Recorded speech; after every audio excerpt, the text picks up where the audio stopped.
ప్రభువా ప్రార్థన నేర్పయ్యా, ప్రార్థించకుండా నేనుండలేనయ్యా.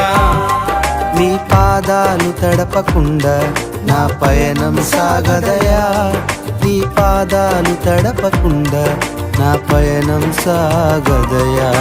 ప్రార్థన వలనే పయనము, ప్రార్థనే ప్రకారము, ప్రార్థనే ప్రాధాన్యము, ప్రార్థన లేనిదే పరాజయం.